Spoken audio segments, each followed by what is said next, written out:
Hi, how's it going? I'm Marlene. Thanks for wandering by. Welcome back to my deck collection and declutter series. This is part 6.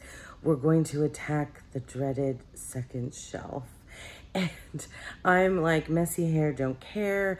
I just dropped the kid off at school and it's my day off, so I have time now to get to this spot. I wanted to kind of give you guys an update for those of you that have been hanging out with me at this deck collection and declutter series. It's my very first time doing this. Especially on camera. I've rehomed decks before. I've reorganized a little bit before, but this is the first time I'm really going through like all of my decks and really making some decisions. I was inspired by Danny Mystic, and Lisa Pepez is doing a deck collection and declutter series right now. Often folks do this. Sorry for the shaky camera. I don't usually film like this. Anyway, I wanted to give you an update of the spaces and show you kind of where I am right now. And yeah, let me show you some of that and then we'll get into the dreaded second shelf. This is Hilo. He's just on my lap. Just wanted to show you him real quick. Okay, this is my current like deck and altar space, things that I'm working with. I actually have a new Oracle deck and some stuff. I'll get to that. Oracles will be coming next. So this is just like where I hang out in the mornings and where I do deck and kind of altar stuff, and things rotate through here. This is where I've been putting the things that might be going to get sold. These are like indie decks that I'm going through that I've kind of decided. That's like an old Lego box. I think that's what that is. And this is my filming space. And like, these are the decks that we're gonna get into. So, and that's my finger in the camera. This, I don't think I showed you guys last time. This is like the little table that's under our big TV in the family room. And this has like a lot of my little tchotchkes that you end up seeing like on my filming space. That's our Xbox.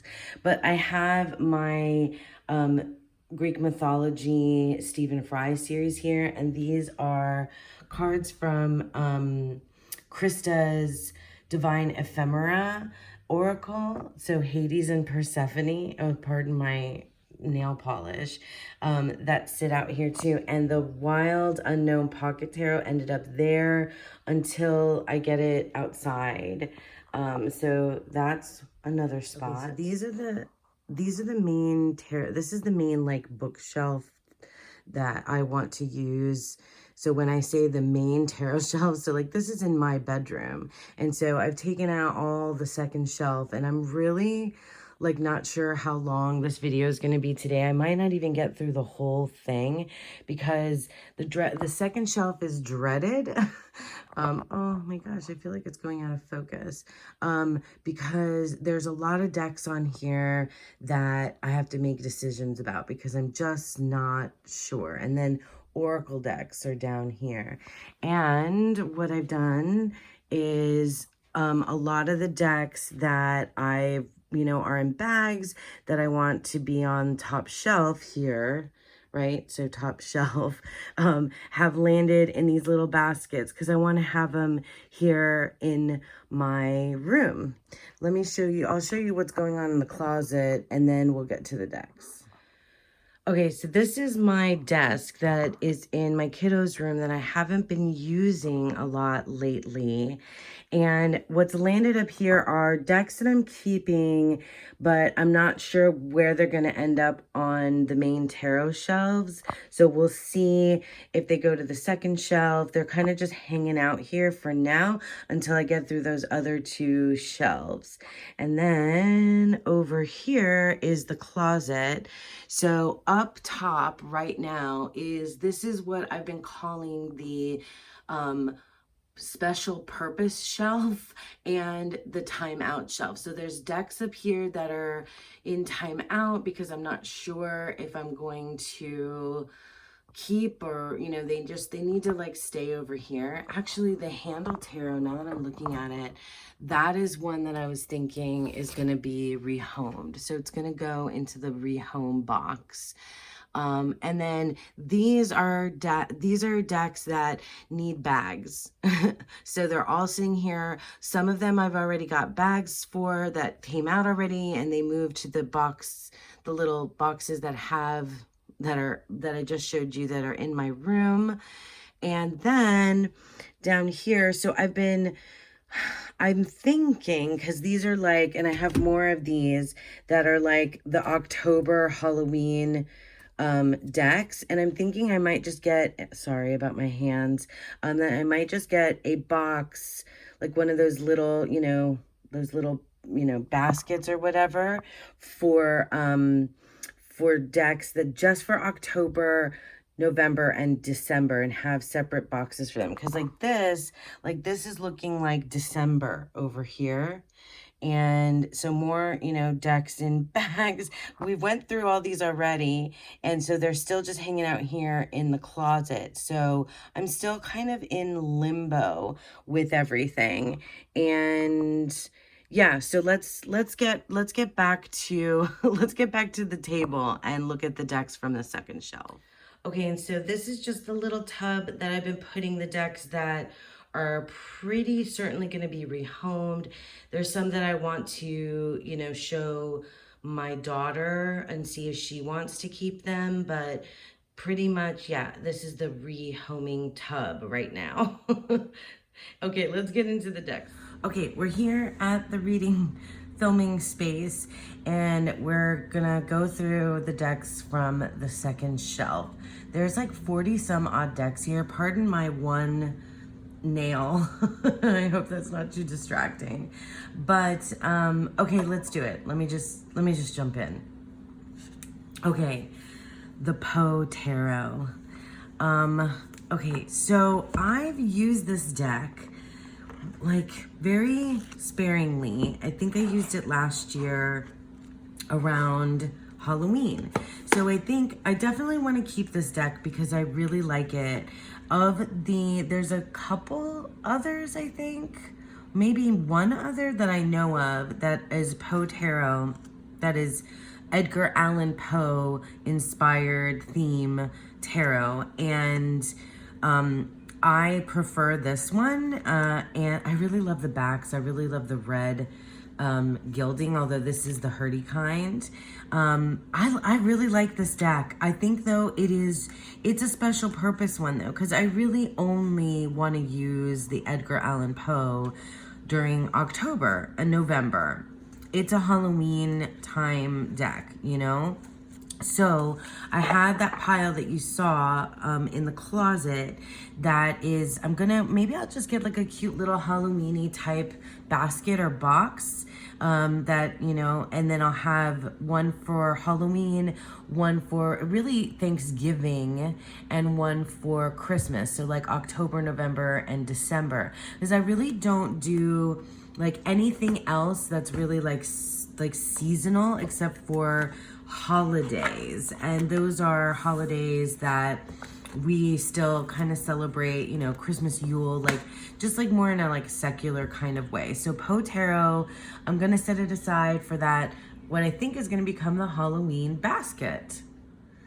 Okay, the Rosebud Tarot. Oh, all right. This is why this shelf is going to be tough, because there are decks on here that I haven't used, but that I've not been at all interested, to reach for and use. So the Rosebud, okay, first of all, this was gifted to me so very kindly because it was on my wish list. It has a bow in it. Let me look at it. Let's just look at a few cards. I haven't read with this deck, so am I gonna be too hasty to rehome this? Because I just feel like I'm not sure that this is for me. Five of Earth, the Devil. There's some really cool things about this deck, but I feel like I do like collage style decks. I really do. But I feel like maybe I'm just not in that collagey deck space right now. 5 of water, 9 of water. I don't know. 10 of water.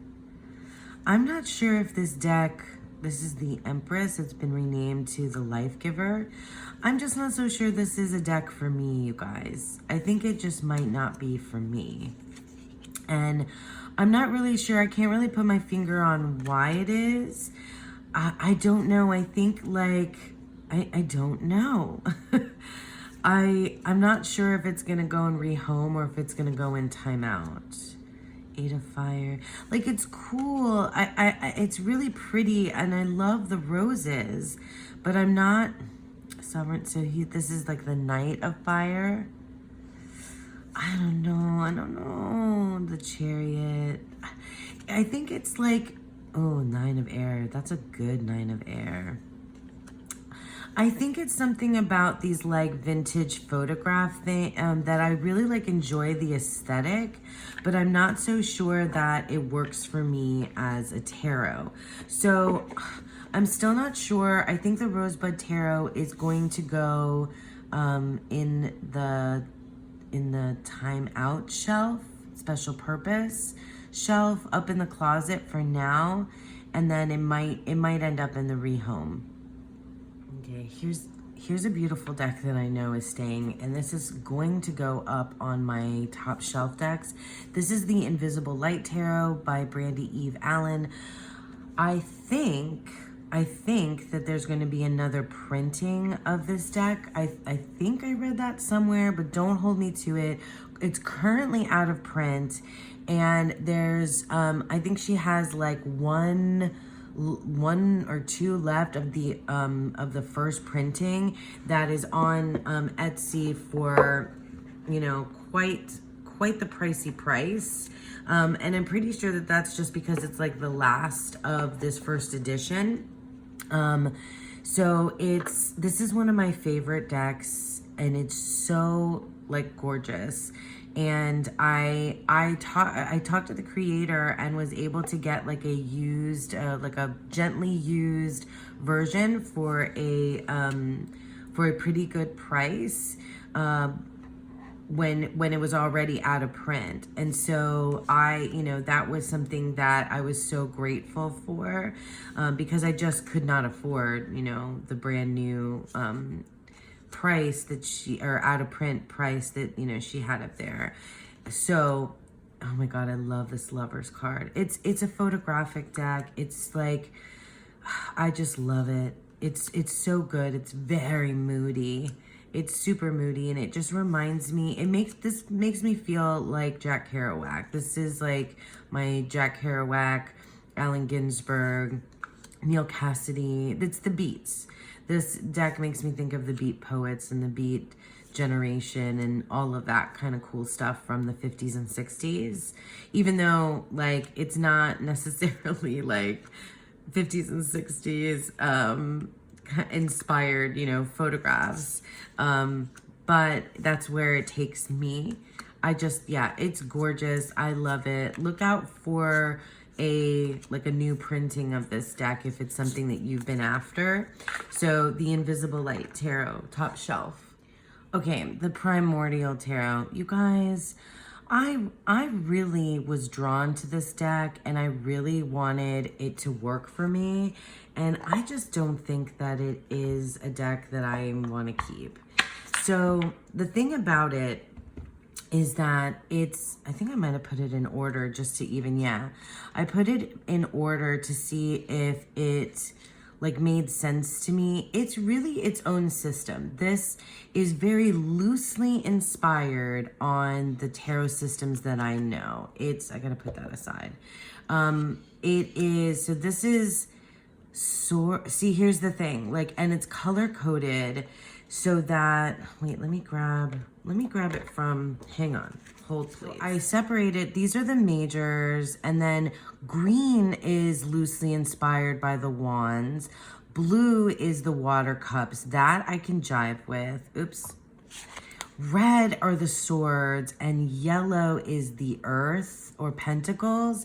And the colors throw me off every single time because red, I feel like I have other decks that do this in a different way and they don't bother me, but there's just so much going on with this deck that is not the way that I read tarot, that I can't wrap my mind around the system that it is. So although I really love this artwork, it's so cool. This, this primordial, ancient, caveman, first people of Earth kind of, feeling, this really neat. I mean, it's so cool, but I've never really read with it. Like, I read with it maybe a little bit. It does pair really well with the Power Deck Oracle that I have, but I have to use the guidebook every time. And the guidebook, it doesn't read easily for me. It doesn't just like, boom, make sense. So I think, and this is mass market. So I think this is going to be rehomed in the rehomed box. And I think I have a friend I know that might want this. But in any case, it's gonna go in the rehome. And I think now that I'm here, I think Rosebud Tarot, because they're both mass market, I think they're gonna go to be rehomed. Because if I really, really want them again, I can get it mass market. So, but I don't think so. I don't think that's gonna happen. So those are gonna go. Okay, the Serpent Fire Tarot. I should probably pull out her other deck too. So the She-Wolf Tarot and the Serpent Fire Tarot. I can't remember the creator's name, but I know it's the same creator. So I gotta say, this needs to get more use. And I'm hoping that with like all of this reorganization that this will move up, that both of these will move up, because I haven't used them enough. And they're decks that I want to get to know better. I love this Elizabeth Taylor Empress. I absolutely love the Fool card in this deck. Look at the Lovers. Oh, that's interesting. See, like that's giving me moon vibes, right? There are things about this deck that I find kind of challenging when I have read with it, because it's really doing its own thing visually that kind of goes outside of my, my tarot meanings, that I really feel connected to. So I like it when a deck does that on occasion, when I'm in the space for it. But I do have trouble with these. Well, I told you about like the Danielle Noel and these these decks that are kind of like this, that sit in this really, it's like romantic. It's, this feels fiery and airy. It's this very, this collage style, this art style that's like kind of celestial also. Although I know she's got like a kind of an Egyptian vibe going on here as well. It's a little bit trippy, it's a little bit psychedelic as well. And I like that, but these are not easy reading decks for me, and that's probably one of the reasons why I don't reach for it super often. But I have worked with this deck, and I'm gonna keep it. I just don't know which shelf it's gonna land on right now. The same thing for the She-Wolf, right? Which I got this secondhand for a really good price. I'm not sure which edition this is. I know there's a few. And these are indie decks, and I'm not sure how much longer they're gonna stay in print. So that's why I wanna keep it. See, like here, the backs of this. So like Six of Swords, this is Temperance, Balance, which I wouldn't call Temperance Balance. Or is it Justice? See, I have to look in the guidebook for that one. Nine of Wands. I think I tend to like the She-Wolf better than Serpent Fire, although I probably have said opposite before. Yeah, again, this kind of like psychedelic, but like celestial, kind of like new agey kind of woo vibe that like this, which I prefer this over like the Danielle Noel art style. But it has like, you know, it has a vibe that's similar to me. 10 of Wands. That's really interesting because this feels like a 2, right? Oh, and this is Thoth based as well. So I have to consider that. And there's a Saturn card in here. I have to think about it with the Thoth as well. Maybe if I do like a side by side of this and Thoth, I will feel the connection. Like, look at this portal here with the 3 of Wands. I like that. 2 of Cups. I'm not so sure. Like, see, these are decks that, like, I think I need to just work with and see if it's for me. I'm definitely not going to be hasty. Knight of Wands. There's 2 people and 2 lions on the Knight of Wands. Although I haven't spent time with the guidebook for this, so I probably should do that. I should probably do that. Look, oh, see, yeah, balance wasn't temperance. This is temperance. Balance was probably justice, I want to say.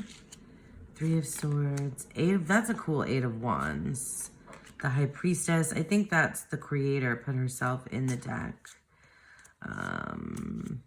Which is like bold. That's a bold move, girl. And cool that, you know, I have nothing against that. But in any case, yeah, so She-Wolf Tarot, Serpent Fire Tarot, they're gonna stay. They just need to be, where I can see them so that I can, you know, make use of them. I want to work with them. They intrigue me is the thing. They intrigue me. Okay, the Wild Child Tarot. You guys, I impulse purchased this because this is the same artist as the Healing Waves or Healing Waters. I think it's that one that was done, like that watercolor that was done with ocean water. That's out of print. That's very like hard to find. So this is, this is like a Teveda deck on, did I put you in order? No, I didn't. It's got the rose petal finish. This is a beautiful, beautiful deck. And it's so sweet and so loving. It's, you know, animals mostly, but also there are people in the deck. And I really love this art. I really love the deck it's as a whole. Like, but it's not for me for very specific reasons. There are some cards, like, so I went through and picked the cards that work for me and the cards that don't. I think I'm in the ones that work for me. I think that might be in the, but like, there's some that are just jarring and don't make sense. Maybe, let me get further down because I think that's what happened here. Although, see, like, Ace of Air. So it's, even though this is a bird, this feels like maybe too earthy. Where did I go? Yeah, see, like 10 of Water with the bunny family. It just feels too earthy to be water, you know? That one does work. They're just some... There's some cards, I really like it, but the bunnies in the water just don't make sense to me. Like this, 5 of Air, these are birds, but this feels more like 5 of Wands energy. And so I've tried to read with this and it kept happening, right? So like this is the 7 of Air or Swords, but this is giving me 7 of Wands, right? Justice, I mean... I guess, yeah, I guess so. That one works. Judgment, I don't understand. I don't get this card at all. So, 9 of Air, I don't know. This one doesn't read 9 of Air energy for me at all. 9 of Fire. This gives me a little bit more like 3 of Wands vibes. 5 of Earth, I guess it's okay. Yeah, that makes sense. I do love the Knights. I do. But... I think see, like 5 of Fire, I don't know, I just kept getting confused because like the 10 of Cups and the 10 of Earth felt very similar to me. I do love this Empress. See, I like a lot. There's a lot of cards that I do like, but there's some that just throw me off so entirely that I just can't seem to like wrap my head around it. And I feel like there are people who want this deck, and I think I'm going to sell this one. It's going in that green old Lego box to be sold. So Wild Child Tarot. Okay, so here we have Chris Ann's decks that I have. These are the only two that I have. So the Light Seers Tarot, I won't spend too much time on this one because this is a very well-known, well-loved deck. This is one of the first tarot decks I ever got. I edged mine in like an emerald green. I use it all the time to read for other people. I did one of my, it bled over the edging. This is a well-used, I don't like the Strength card though. I know some people love it. It's not my fave.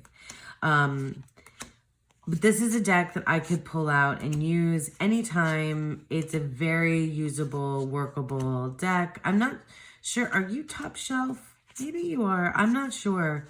Because it's not like a favorite, but it's a very good deck that I love. Does that make sense? It's not like a deck that like I don't know, that I think about in the same way as some of my other top shelf decks, but it's one that's going to stay with me. It's just going to be with me. So that's staying. And then her other deck that I have is the Muse Tarot. I was back and forth on this deck for a while.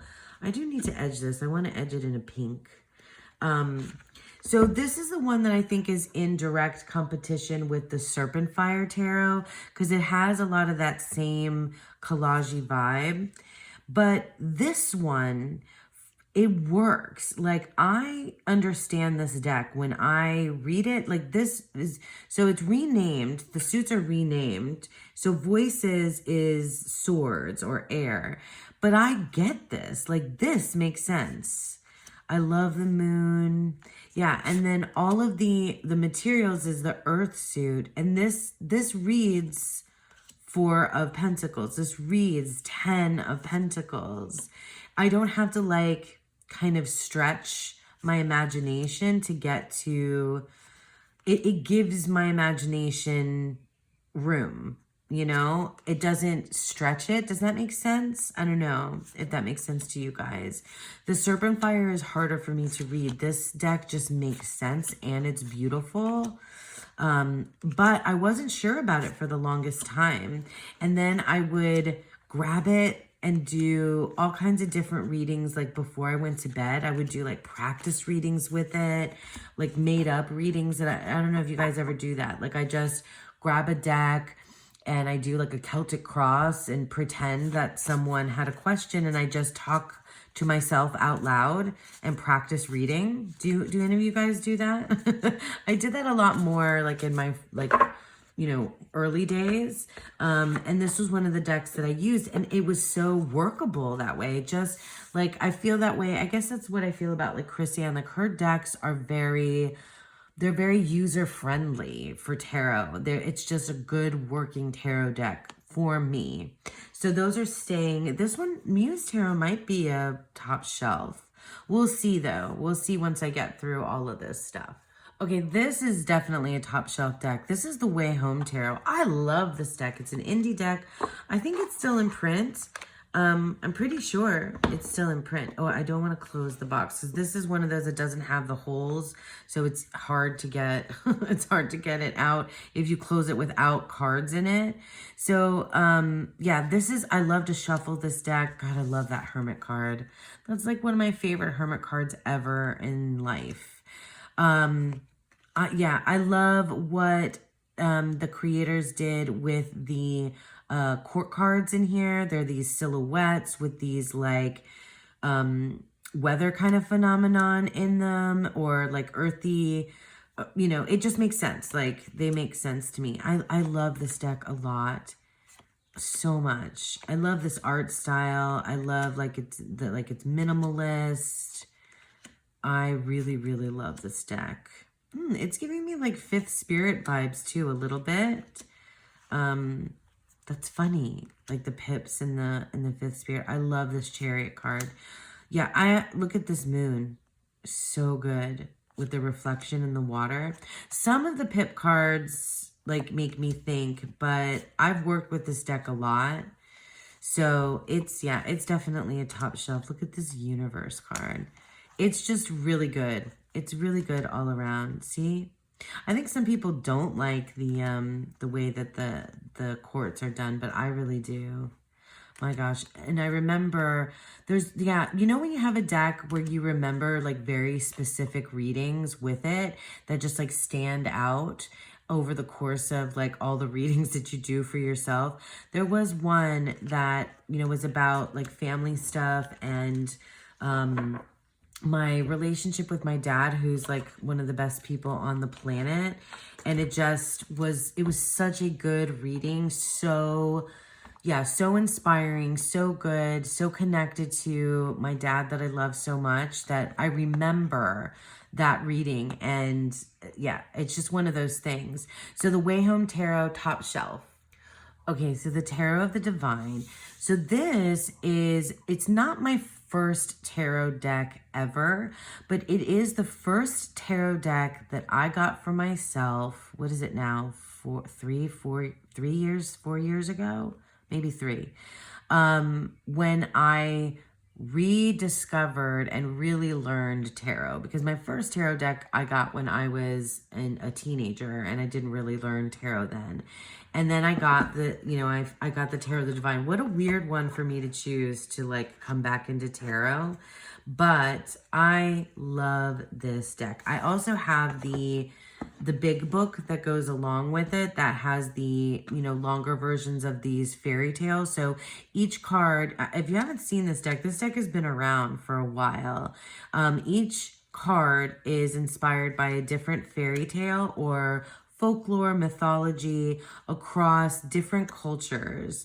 And I know them because I went and read through and I learned so much. Like this was my gateway back or really into tarot, where I was melding story and myth and legends and, you know, oh yeah, deities, folklore, fairy tales from around the world, and with the archetype of the tarot. And I see, like, this is Beauty and the Beast for the lovers. Death. This is a different myth, but it reminds me of Psyche and Eros. It's a very similar myth to Psyche and Eros, but there's a different one. Anyway, it's so good. Maybe I don't remember all of them. Maybe I don't remember all of the myths, but I love breaking open that book and reading. I love using this deck that's why I haven't given up the De La Nuit Oracle, which is fairy tales, because it pairs really beautifully. I need to have this on the top shelf because it was my first deck, really. Like, this was my first real, like, deck that I remember studying with this. I remember writing down all of the stuff in a separate notebook from the guidebook, and like cross comparing this with the Waite Smith. It's such an important piece of my tarot journey.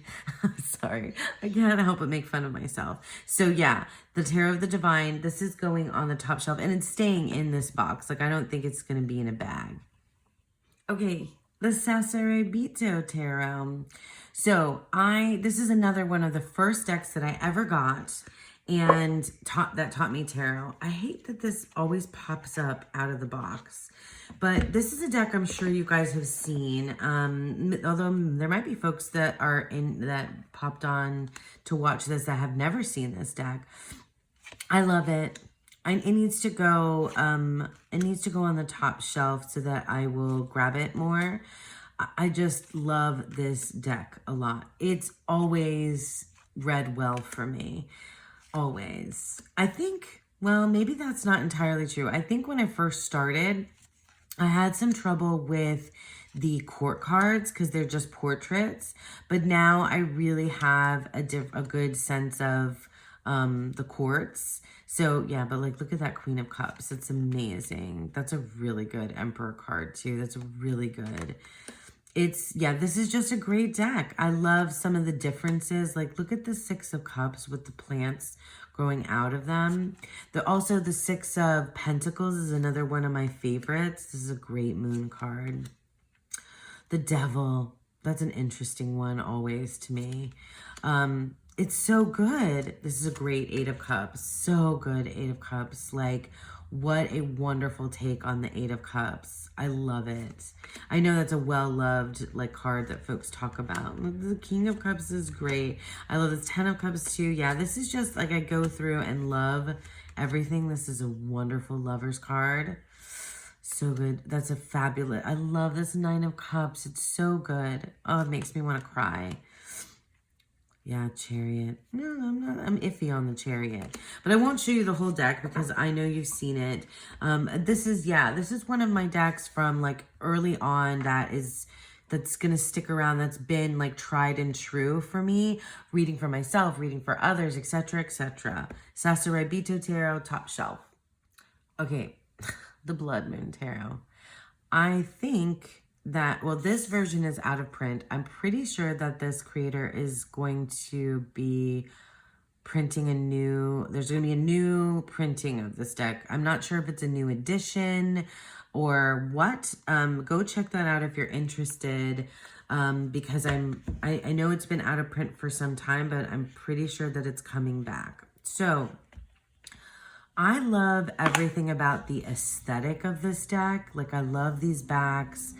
This is the kind of, well, it's not the super smooth gold foiling, edging, gilding, whatever you call that. I always trip up on foiling, gilding, edging, whatever.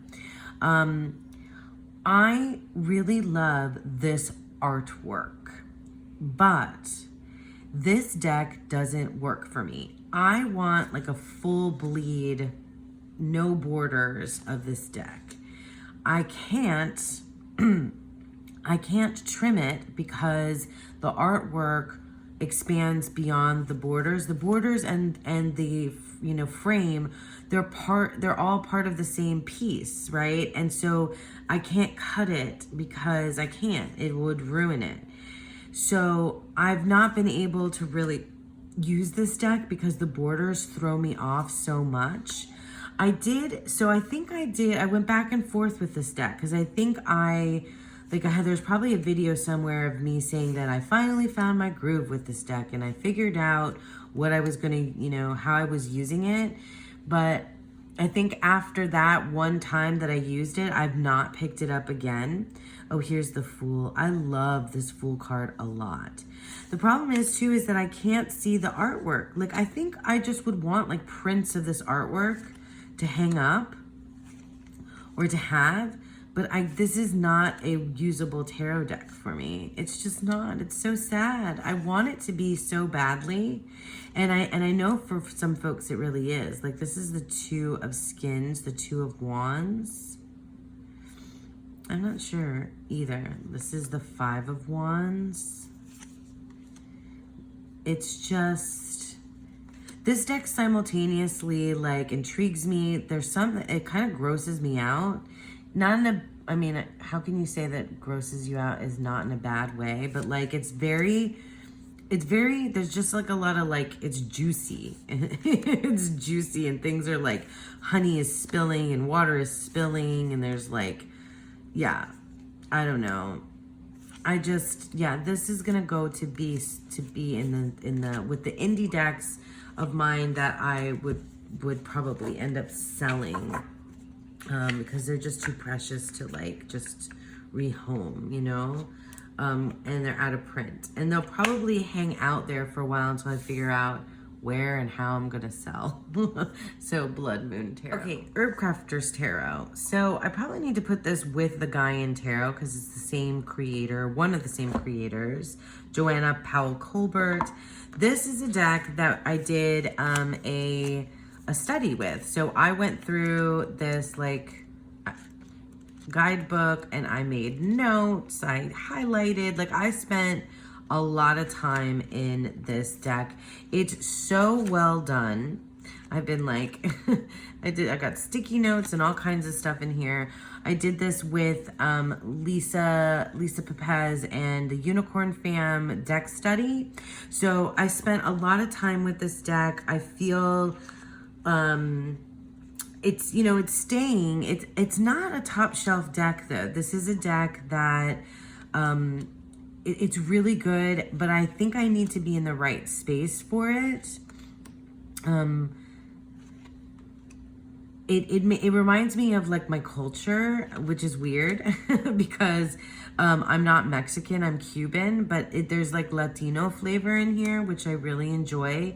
There's there's some of the titles that are in Spanish.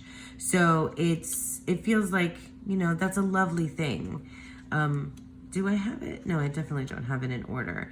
Anyway, this deck is gorgeous and it's so well done, but it's really meaty. There's just like a lot in here. I can't just like throw down some cards and call it a day, but it also paired really well with my lovely Sovereign Oracle. And yeah, just spending time, the time that I invested in learning this deck is, you know, makes me want to keep it. But I'm not sure that it's one that I'm going to use like a lot. So it's going to go on the shelves, but not at the top.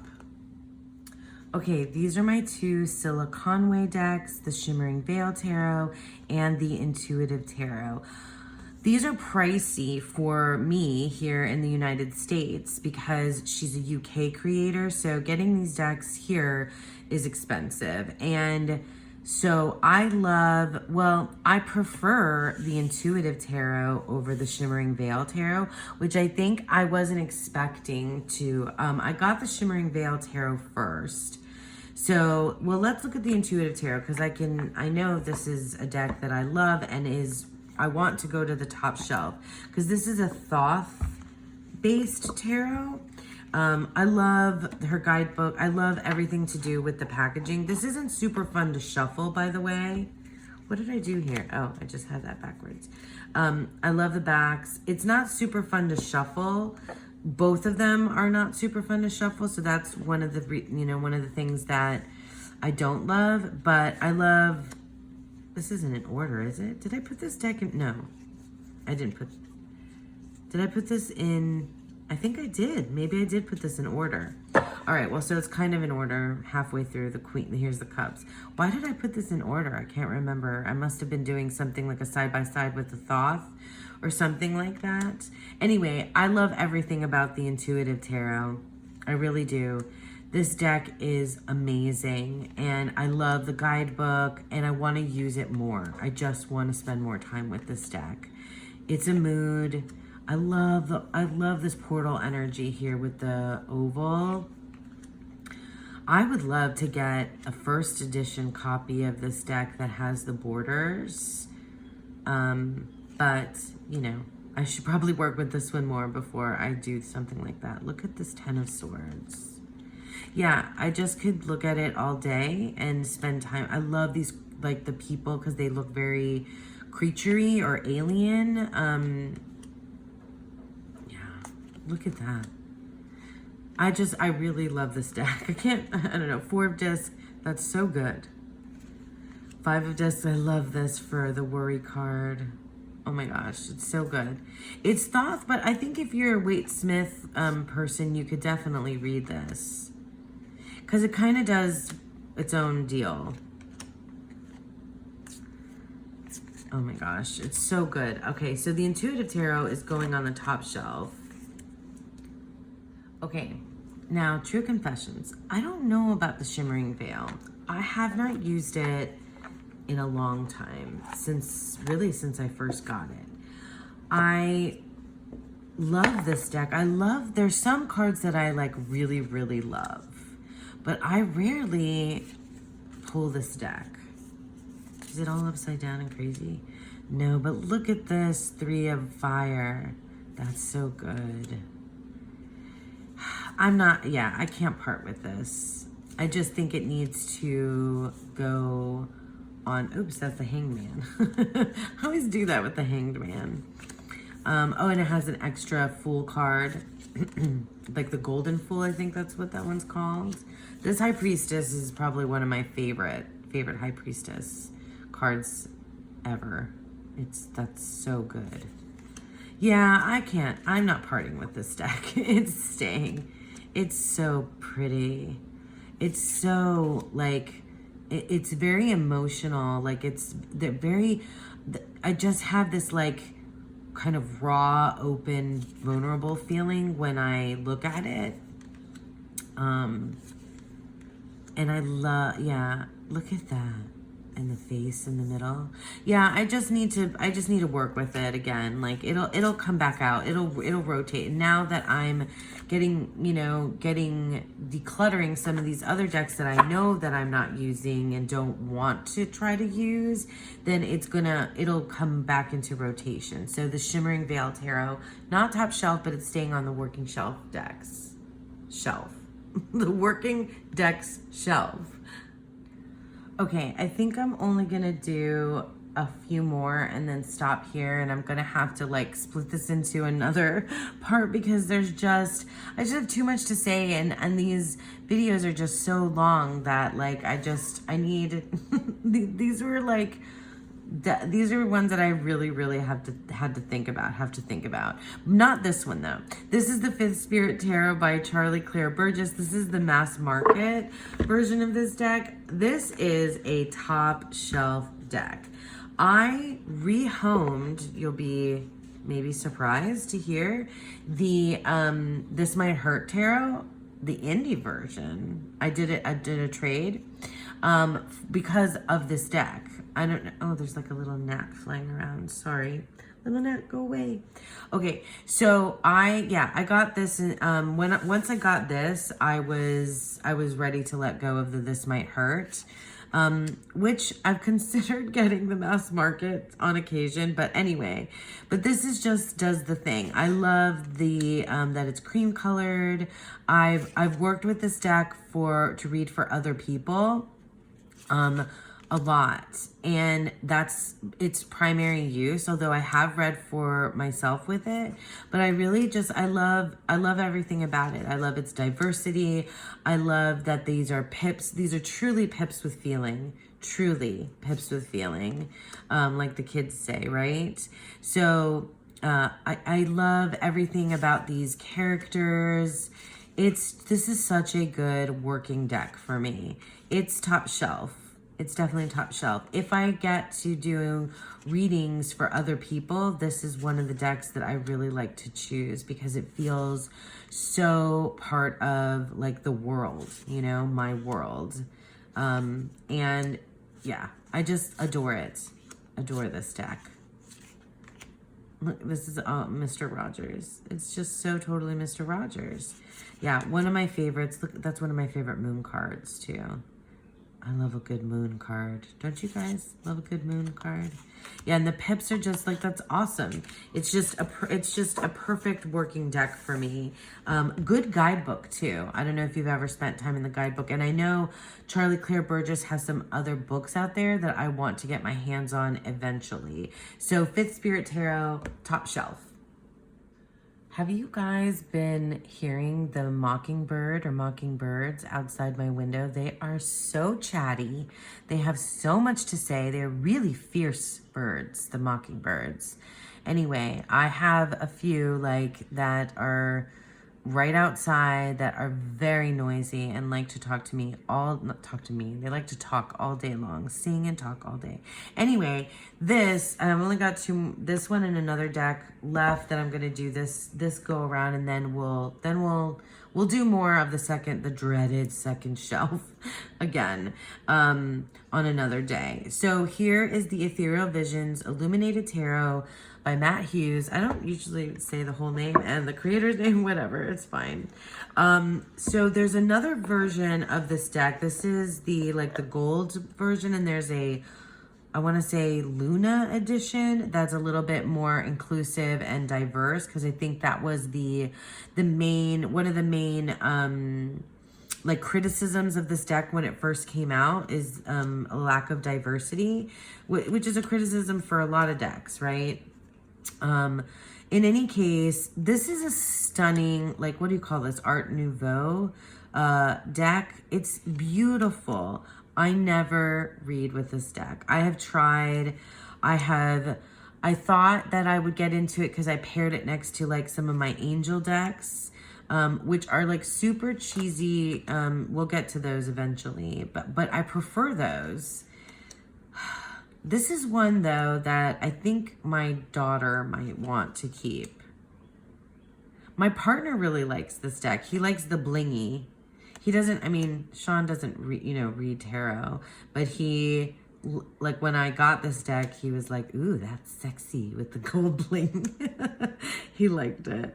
And it's a Wade Smith clone, essentially, is what it is. I know what I mostly used this deck for was in the tarot role-playing game that Lisa and Peggy did, like, a couple years ago now. I used the quartz in that game. Look at this King of Cups. Like, he's so suave. It's stunning. I really do love this Wheel of Fortune. I do, because it's different than what you typically see as a Wheel of Fortune. Here's the problem. I have a problem is because I find it so beautiful that I struggle to want to rehome it. But to be honest with you, I do not reach for this deck. I really do not. That's a pretty lover's card. So I think I'm going to ask my daughter if she wants it. And if not, then it's going to be rehomed. And if I really want it again, I think I would want to get the other one, the Luna one, because that one is still beautiful, but it's a little bit more diverse and inclusive. So we're going to put this in the rehome. Okay, last for today, anyway, this is like about half the shelf. So this is the Mythical Goddess Tarot. This is the 10th anniversary edition. I really love this deck. I haven't used it in so long. Look, it's all boobies on the back. I edged this deck in rainbow colors. Here, let me set this box aside so we can look at the cards. I edged this deck in the rainbow colors, and this is, talk about colors that match for me. So like green for the earth, all the majors are goddesses, and it's in purple. The water the seas are dark blue, and then the air, wind, swords are this light blue. So this works. And I do love the illustrations. I love the big borders and the illustrations. It has keywords, and some of them align with Thoth. So like the 6 of Cups is pleasure. But the 4 of Cups is not desire. And it has the decans on it. Are these the right ones? Moon in Cancer. Yep, that's right. For the 4 of Cups. Moon in Gemini. Is it? No. That's not right. Oh no. Moon in Taurus. Did I put these by moon? I don't know I don't think I organized it. Did I? Okay. I have to look and see if these decans line up. But I can easily not pay attention to them, right? Well, that's a Mercury in Virgo. Is that right? You guys, I'm showing that I don't know my decans. Bad me. Oh, I love that. Okay, stop looking at the decans, Marlena, and pay attention. I'm keeping this deck. I think I just need to spend time with it again because I haven't used it. Definitely, I haven't obviously used it since my deck and walk. So we need to spend some time again together. I don't like these big eyes, but there's other things that I really do love, like this. Jupiter in Libra. Is that right? Oh Lord, I have to see if that's correct. If it's not, if it doesn't have the decans that how I read them on it, this deck might not stay. I have to double check. So right now though, the Mythical Goddess Tarot is going to go back on the working shelves. We're gonna take it out and we're gonna study and see if it lines up with decans. But we're gonna do that another time. We're gonna do that another time. Okay, here's another shot of Hilo. Oh, he's mad at me because I think I just woke him up. Hilo. Oh, okay. Yeah. Thanks so much for sticking with me. I hope that you all are enjoying this series. Hilo does too. And I hope that you all have a beautiful, wonderful day. Bye.